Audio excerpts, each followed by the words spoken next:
Bismillahirrahmanirrahim. Assalamu alaikum, dear students.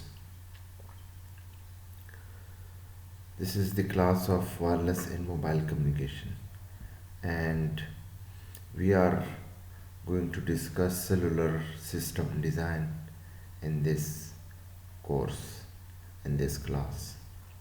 So, last time we discussed some of the basic terms in this regard, like what is mobile station, what is base station, what is a cell, what is cluster, and we have just discussed the cellular shapes, geographical distribution of hexagonal cell. So today we'll get more on it. Let's start. The special separation of cells that reuse the same channel set, the reuse distance, should be as small as possible so that frequencies are reused as often as possible, thereby maximizing spectral efficiency. So, the objective is very much clear. We want to maximize spectral efficiency, which means that we want the maximum number of subscribers to be given services with minimum quality of service. So, in order to meet that objective, we have to discuss the concept of frequency reuse. As it says, that the frequencies are reused as often as possible. So as much as you can use the frequency reuse concept, that's better. It will maximize the number of subscribers. It will maximize the spectral efficiency. And for that, the cell design, the cell placement, the whole equipment inside a cell, and the effect of one cell on neighboring cell, or you can have some sort of cluster, and then inside that cluster the whole designing, that does matter. So the reuse distance decreases, inter-cell interference increases owing to the smaller propagation distance between interfering cells. So in order to maximize spectral efficiency, an issue of interference arises, and you have to deal with that. How to deal with that issue? We must design the cell size, we must design the distance between co-channel cells, and all these things will be discussed in this lecture. Since inter-cell interference must remain below a given threshold for acceptable system performance, reuse distance cannot be reduced below some minimum value. So we're going to find the minimum value of the reuse distance. So I'm going to show you in the diagram, I'm going to show you in the diagram these concepts.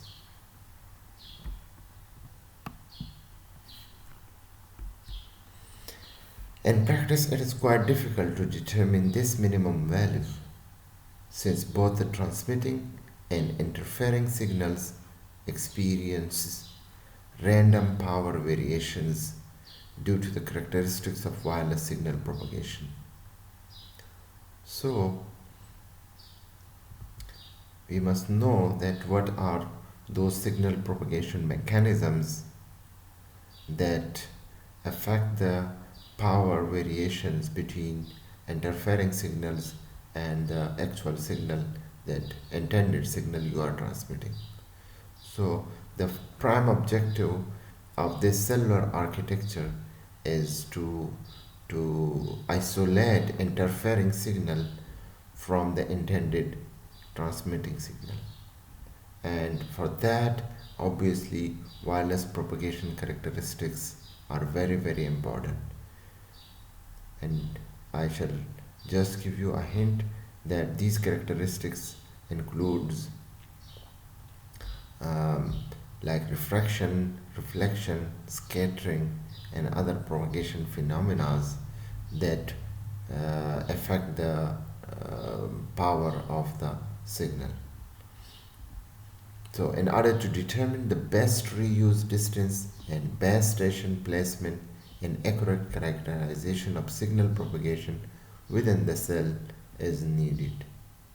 So these slides just give you an introduction of what important things to be considered while dealing with cellular design. So let me now revise these basic concepts. The first one is that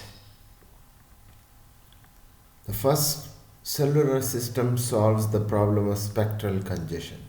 So I would like to take some time on this and explain to you that what we mean by spectral congestion. Spectral is the term from the spectrum, which means a license bandwidth. So if you have a limited license bandwidth, like for example you have given by the licensing authority a bandwidth of, let's suppose, 1 gigahertz. So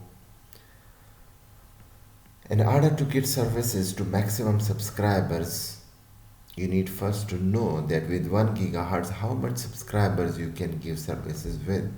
So you can,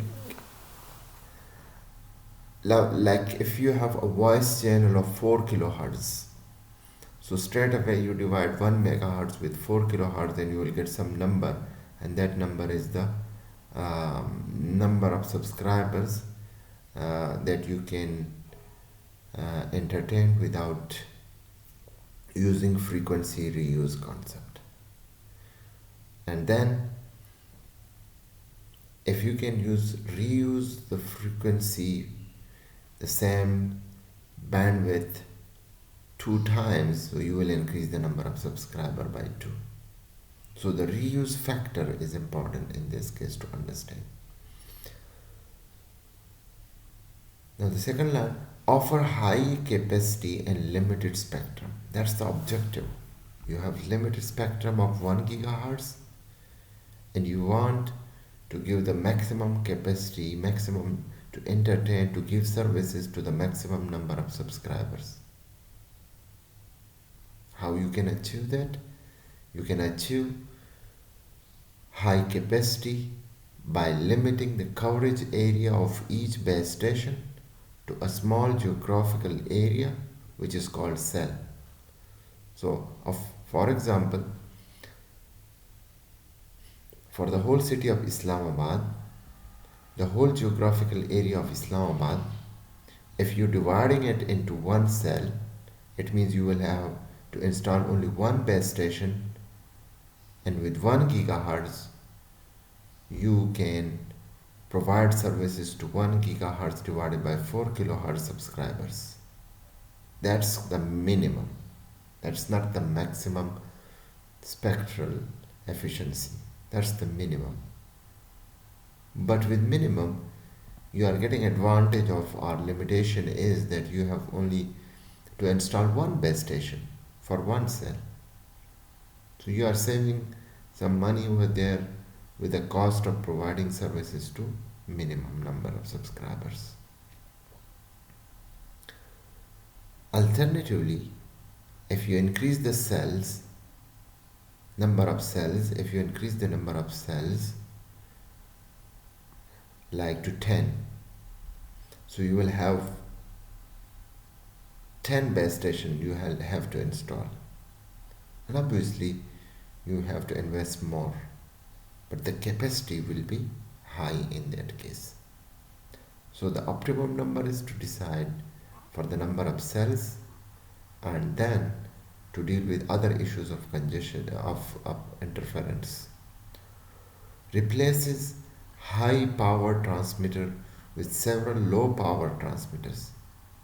So if you have small cell size, you need low power transmitters because you have to cover smaller area compared to high power transmitter for larger cells.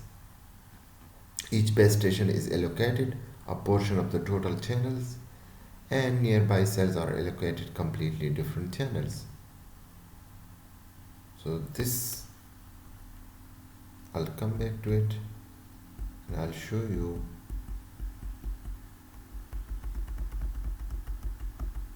this diagram. So assume that this rectangle whole area is Islamabad, and this geographical area of Islamabad is divided into these number of cells. Now based on the size, which is not given, but you can say that this one cell can be approximately 4, 5, 7, any number of kilometer square area. So this area is just one base station with one antenna, and that would definitely be covering this area of the cell. But in an ideal case, the antenna coverage is up to this point, but in reality it must go into this region of C3. So what are C1, C2, C3? These are channels for that particular cells, are the number of frequencies used for each cell is different in this cluster. So first thing, the concept of cluster. What is a cluster? It's here. A cluster is a group of adjacent cells, usually 7 cells. No frequency reuse is done within a cluster. Very important. So I'll mark a cluster for you.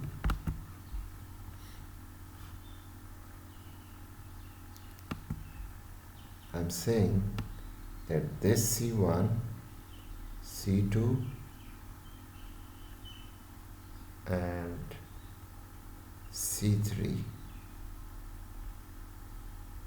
this is a cluster, and if this is cluster number 1, so we have C1, C2, C3, this is cluster number 2, and then we have somewhere here C1, C2, C3, this is another cluster of 3 cells. So the frequency reuse of 3 is used here, and so on, like this C1, C2, 3 and C2, which is not shown here, is another cluster. Similarly, we have cluster over there, and for one cluster the number of cells in this case is 3.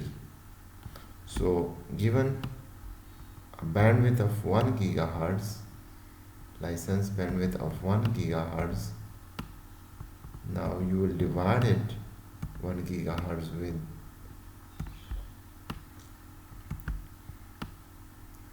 3, which is the number of cells in a cluster.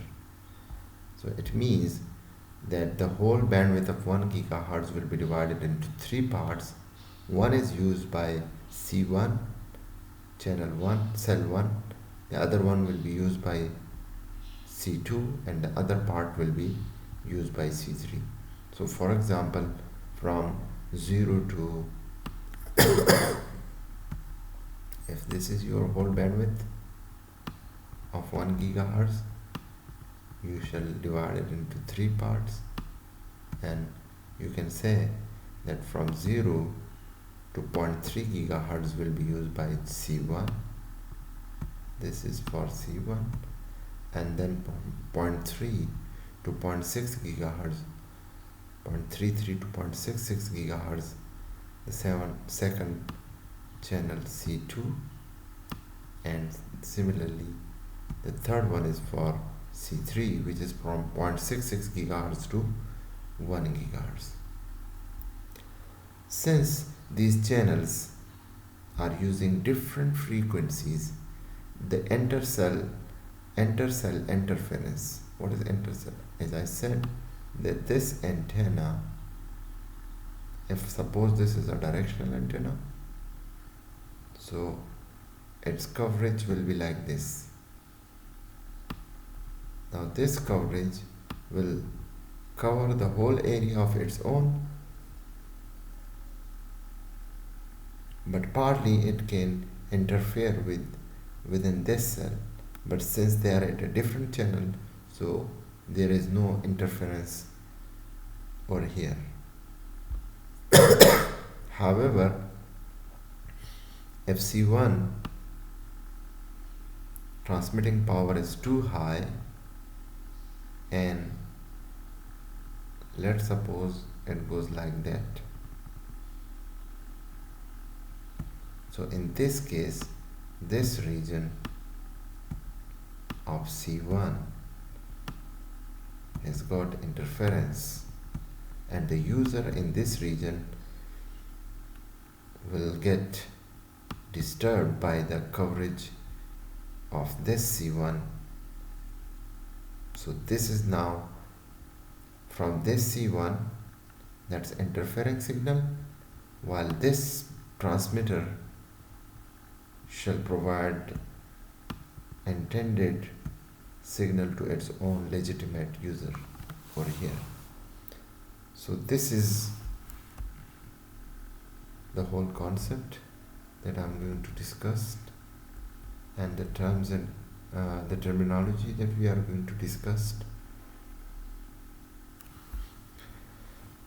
So let's see, where were we? Each base station is allocated a portion of total channels, and nearby cells are allocated completely different channels. I hope you got this point. I explained it. Each base station is allocated, this base station is allocated a portion of the whole bandwidth 1 gigahertz, which is called C1, and neighboring base stations are allocated a different portion, C2 and C3, and now this cluster is complete. This is a cluster of 3 cells. If it's a cluster of 7 cells, I'll show you that as well in one of the diagram. Then I'll come back to here. Over here, these are now cluster of 7 cells. It's very important to understand this. So how it is 7? A and its neighbor 6 cells. So I'll border one cluster for you.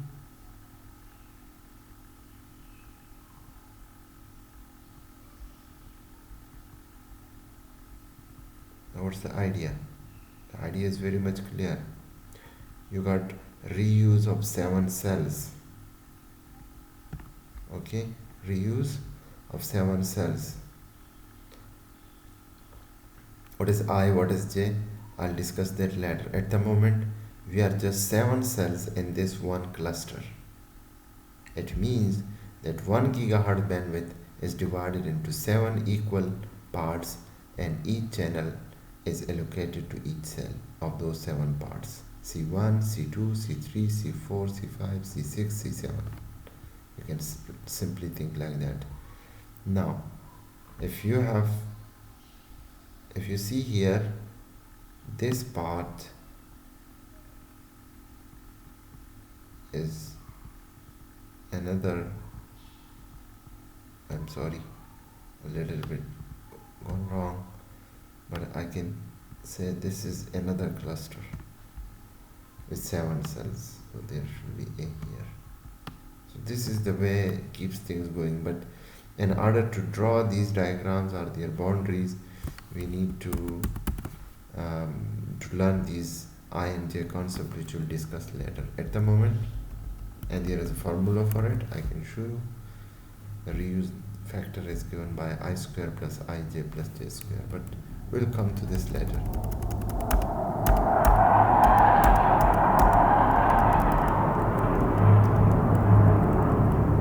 Okay, all available channels are allocated to small number of neighboring base stations. You got it? Interference between neighboring base stations is minimized by allocating different channels. You got this. Between C1 and C2, since they are using different channels, the interference is not an issue. It is minimized. Okay? Until you have the two regions in no guard band, there may be in this part, which we'll also discuss at some time, that we have between each channels we keep some guard band for in order to minimize interference.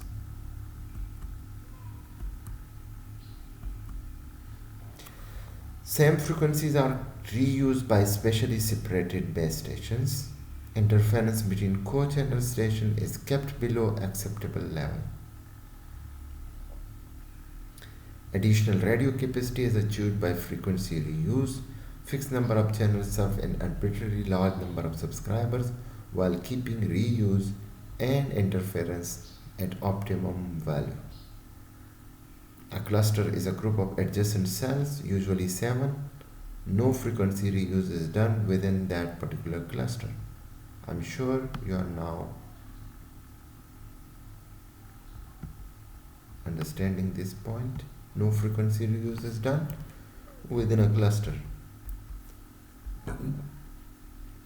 And the reason is very much clear, that they are very much close to each other. So we cannot limit the power of the transmitter like this. In certain cases it goes like that.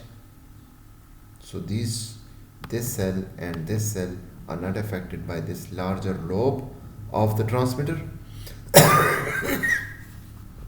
However, if you keep this reuse distance according to some design, so we can remove this part of interference as well. So we need to calculate some mechanism. We have some mechanism for reuse distance calculation, which we'll discuss in a while. The frequency spectrum is divided into subbands. You know now subbands C1, C2, C3 are subbands, and each subband is used within one cell of the cluster. In heavy traffic zone, cells are smaller, while in isolated zone, cells are larger. Larger cells are called macro cells.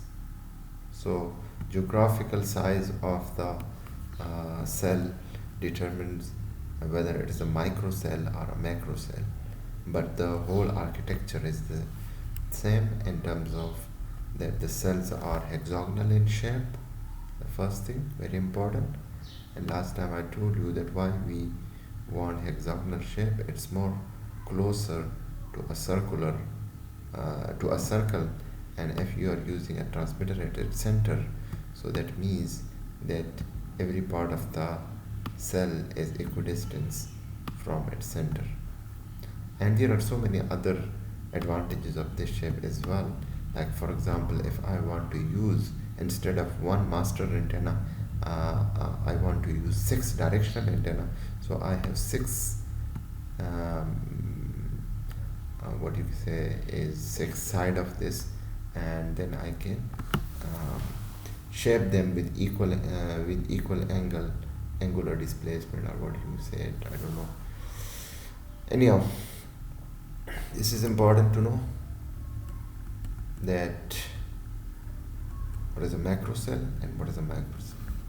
So what is frequency reuse? It is used by service provider to improve the efficiency within a limited spectrum. After covering a certain distance, a radio wave gets attenuated and signal falls below a point where it can no longer be used or cause any interference. And you got this concept? I'll show you again. This is just these antenna lobes are lobes of directional antenna, and you know that the power transmitted by the antenna falls up with distance, and as we move away from the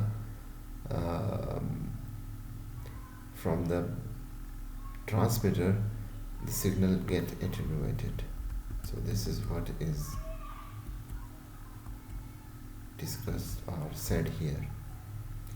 We are getting advantage of it, and we want to use another transmitter after that, as after the first signal get attenuated at the same frequency. Transmitter transmitting in specific frequency range will have only a limited coverage area, and beyond that coverage area, that frequency can be reused by another transmitter. So the entire network coverage area is divided into cells based on the principle of frequency reuse. So let's get some more terms. The design process of selecting and allocating channel groups for all the cellular base stations within a system is called frequency reuse, or you can say this is your planning your limited frequency to reuse again and again. Cell labeled with same letter use the same set of frequencies. Cell shapes: circle, square, triangle, and hexagon. You can use all of them, but definitely hexagonal shape is giving you the best result. Hexagonal cell shape is conceptual. In reality, it is irregular in shape depending upon the terrain and area type.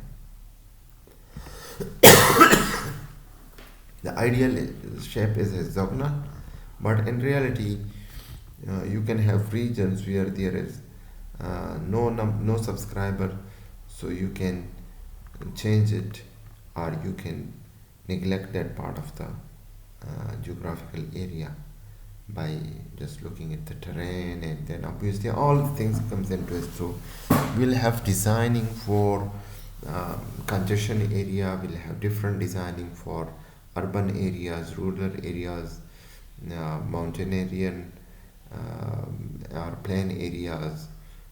You can consider the effect on the signal, the effect of the like where is coastal areas. If in a coastal areas we have sea, we have evaporation duct, we have cloudy, foggy conditions, so all these things get affect your signal, which obviously depends on which frequency you are using. If you are using high frequency, then you are affected by it in a different way. If you are using some low frequency, the effect is different. So, or some more terms. Cellular system in urban areas now mostly use smaller cells with base station close to street level that are transmitting at much lower power. These smaller cells are called microcells or picocells depending on their size. So we have picocells, microcells, macrocells. Again, depending on the geographical size of the cell. This evolution to smaller cells occurs for two reasons: the highest capacity that we need in areas with high user density, and the reduced size and cost of the base station electronics. So it's just all the game of getting the optimum value for a particular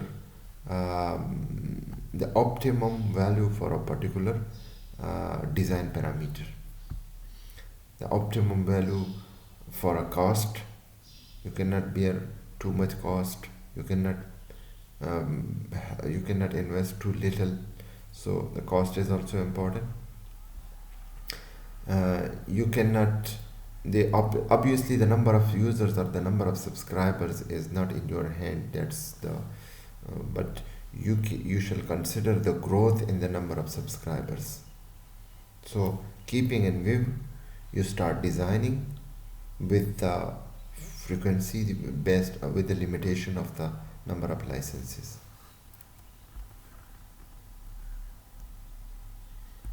So let me just go through now frequency planning from here. In hexagonal cell model, base station transmitter can be in center of cell or on its three vertices. Center excited cell use omnidirectional antennas, whereas edge excited cells use directional antennas. A cellular system having S duplex channels, each cell is allocated K channel. If S channels are allocated to N cells into unique and disjoint channels, the total number of available channel is S is equal to K N. So this is now the simple formula that you have what I said in the start, that over here total bandwidth reuse factor frequency planning is of 3 cells, so can divide it into 3, and in this way within one cluster you have those total channels. So he just want to, and now if one channel is a 4 kilohertz, so you have the simple formula of getting the total number of subscribers which is providing services to the users within this cluster. So like you see in this diagram, 1 2 3, I labeled just 3 clusters. So it means that if 1 gigahertz is providing if 1 gigahertz has got, for example, 700 channels, so with 3 clusters you will get 2100 channels. So you multiply the size of the number of subscribers. You are giving services to 3 times the number of subscribers by investing, obviously, with instead of 3 transmitters for 1 cluster, you have to invest 9 transmitters for 3 clusters. So you are increasing the cost, but with a good objection is that you are not paying for the same license again and again. You are just paying for the equipment, antennas, base stations, and their transmitter, and obviously the power supply, generators, and etc.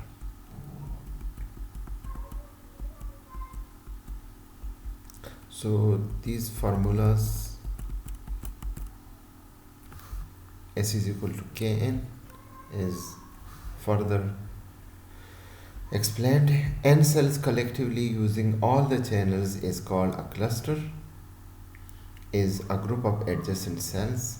If cluster, if repeated m times, the capacity C of the system is given by C is equal to mkn and kn is equal to S. Capacity of the system is directly proportional to the number of times cluster is repeated. Like in my case, I show you 3 clusters, so capacity will be 3 times the capacity of one cluster. Reducing the cluster size n while keeping the cell size constant, more clusters are required to cover the given area and hence more capacity. Co-channel interference is dependent on cluster size. Large cluster size, less interference, and vice versa. So reducing the cluster size increases co-channel interference. Sorry. I think we have discussed enough things today. So next time we'll discuss these concepts of cellular architecture in more detail. Thank you very much.